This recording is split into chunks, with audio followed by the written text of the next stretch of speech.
Can you believe World at War came out in 2008? That's 9 years and 9 Call of Duties ago at this point.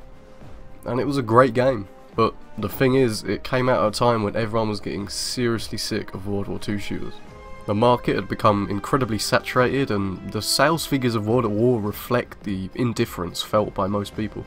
Infinity Ward had just blown everyone away with Modern Warfare, leaving behind the historical roots of the series for a more contemporary setting. This change in trends has lasted up until very recently, and it did trouch no favours when World at War came out. Ironically, in 2017, with the astounding success of Battlefield 1 last year, the COD franchise has decided to return to the biggest war in human history with the upcoming COD World War II. So, I thought it's around about time to look back at the last historical shooter they did. A game often only remembered for kickstarting the zombies mode.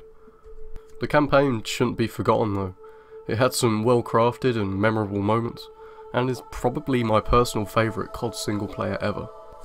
In particular, I'm going to look at arguably the centrepiece level of this game. The one everyone was talking about when it came out. And with good reason. Vendetta. The game kicks off with a couple of Pacific Theatre missions. Big, bombastic, American shoot-em-ups in the jungle islands, featuring more often than not large, visceral firefights. This was one advantage the historical setting had over Modern Warfare. The scale of the battles could be much greater and the enemy more clear-cut. Indeed, the game wastes no time vilifying the Japanese in the opening scene, and then goes on to do the same for the Nazis at the start of this mission. The introduction of the Nazis sees a dramatic change in tone as we switch to the Eastern Front. We're dropped into the boots of a Russian soldier in the middle of Stalingrad. It seems we've just woken up and are still in a daze. We're laying amongst dead bodies in what seems to be an old fountain. The world is miserable, crows feast on the dead, bombers fly high above in a foreboding display, and tanks roll by the scene. Nazis march above us, mercilessly shooting down men who are still moving. It seems we're in the middle of a dark and dangerous occupation. Our character is lucky to be alive. The grim tone of these first few moments is very striking. The colour palette is massively subdued, only the blood stands out in this wonderfully framed opening shot. The music does a lot to solidify the tone as well. Without it, this opening is nowhere near as impactful. I know because my copy of this game developed a scratch on it that muted only the music for some reason. Everything is so much more dry without it. The music used here is also on the menu and is probably one of the most haunting pieces I've ever come across in a video game. It still freaks me out to this day. The men pass and you start to crawl. To your surprise, one man is still alive, having played dead a moment ago. He moves slowly and whispers to you to follow him, promising that you'll be able to avenge this massacre. The man, Reznov, explains he's been hunting down what he describes as the architect of Stalingrad's misery, General Amsel. Apparently you're going to help him kill this general, setting up the goal of the mission. He hands you his rifle and you watch Amsel through it, as Reznov lectures you on the proper way to snipe. Instead of just shooting him right then and there, Reznov says it would be too dangerous. Instead you're going to hunt him down through the city. Now this level seems to take a lot of inspiration from Modern Warfare's All Gillied Up mission, as it's a stealth-based affair where you follow an AI partner through a ruined place. There's a lot of the same world-building techniques on display here. Techniques that made All Gillied Up really stand out tonally the year before. Just as when Macmillan says, "Look at this place. 50,000 people used to live in the city. Now it's a ghost town. Never seen anything like it." This scene in the broken down bar draws attentions to the emotions surrounding the siege. Days, I've crept through shadows like a rat. This place, once echoed with conversations of friends and lovers, no longer. Both Stalingrad and Pripyat are abandoned cities, and although the reasons for their abandonment are vastly different, they both share a certain quality. The appeal to forgotten history in these scenes, both through the environment design and dialogue, draws powerful emotions from the player and elevates the environment to something more than just a shooting gallery. In Vendetta, the game takes the actual historical setting seriously, and builds the world accurately around it.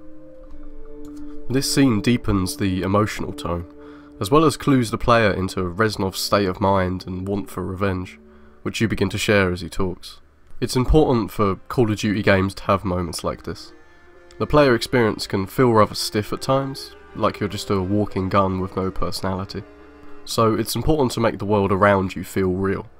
Seeing your partner interact with the environment, like Reznov grabbing the plank to duck underneath in the next room, lends a lot of credibility to the space through simple and realistic body language.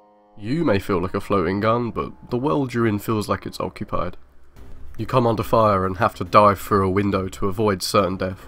The following sequence sets you against another sniper and can be terribly challenging on high difficulties. That motherfucker is so accurate, but you can eventually prevail. This sequence is a nice set piece with a tangible tenseness to it, again supported by excellent music. A German patrol is passing. You stay hidden, but a chiming grandfather clock signals your doom. You hit the floor and suddenly the quiet building is alight with flamethrower fire. Burning bookcases and embers fall as you crawl to the end. With Germans at the windows, you run upstairs only to be blocked by a burning beam of wood. You fail to move it with your bare hands, but Reznov pulls it away from you. The pair of you leap from the building as, in traditional action movie fashion, everything explodes behind you. The Germans are already on top of you, but are taken out by a squad of allies. They're surprised you're still alive and then inform you of their plan to take a communications outpost. This is about midway through the level and marks another shift in tone. Here you're given access to more standard weapons as you take the offensive role, abandoning the pretense that this is a stealth sniping mission. I think they could have done a lot more to make the stealth part more important in this level, but you do continue your sniping role as you take up the higher position in support of the Soviet assault. We're part of a large firefight, giving the level a great sense of scale, and taking the supporting position is a nice change of pace too. You're given access to the PTRS rifle around here, which absolutely obliterates your enemies. This is a good opportunity to talk about one of the most defining features of this game, which separates it from the others in the series, and that is the sheer brutality and gore on display. Weapons spray blood all over the walls and floor, and grenades blow off limbs, leaving your enemies crawling around legless in a horribly realistic display.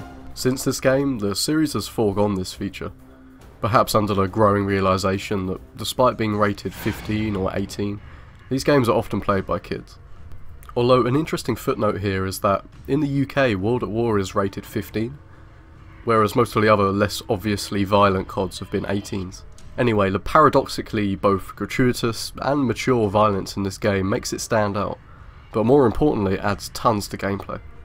What your weapons do to your enemies plays a big part in making the combat feel weighty.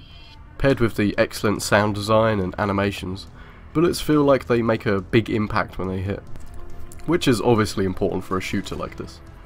Adding limb detachment to the game engine also made the Nazi Zombies mode extra special. You fight your way to a position overlooking the battlefield, where Amsel is trying to escape. Again, there's a great sense of scale here as the Russians and Germans eliminate each other in front of you. You need to take out Amsel as he dashes from cover to cover, before he's able to reach his car and escape, so you don't have much time. The world goes slow-mo as you achieve your mission, only to be cut short as your position is hit by a tank. You run for it. Reznov guns down a squad of Nazis coming up the stairs in a very tense end sequence. You leap from a window into the river below with enemies close behind, your eventual fate unknown as the screen fades to black. And that rounds off the simple but action-packed Vendetta. Action that is made so much better by the slower build-up and world-building moments, often absent from not just other levels of this game, but all the Call of Duty games since. The dark atmosphere of the most deadly battle of the Second World War is captured beautifully and is surprisingly tastefully done for generally such a low-brow series of games. This level is a perfect introduction to the Eastern Front in the campaign, which you start pushing back the other way as the game progresses, always with the same dark and moody feel. What mercy did you show to that we die? Wait! He may help us! He can die for us! Muda! Especially with the level Eviction, which sees you blowing through Germany, gunning down hundreds of people, including surrendering men in particularly vicious moments mirroring Vendetta. Even Reznov starts to become a less than sympathetic character as he's caught up in a bloodlust. Anyhow, thanks for watching. Do let me know what your thoughts were on this mission when you played it back in 08. Also, what video game level should I review next? I love reading your comments, so let me know what your thoughts are. Peace.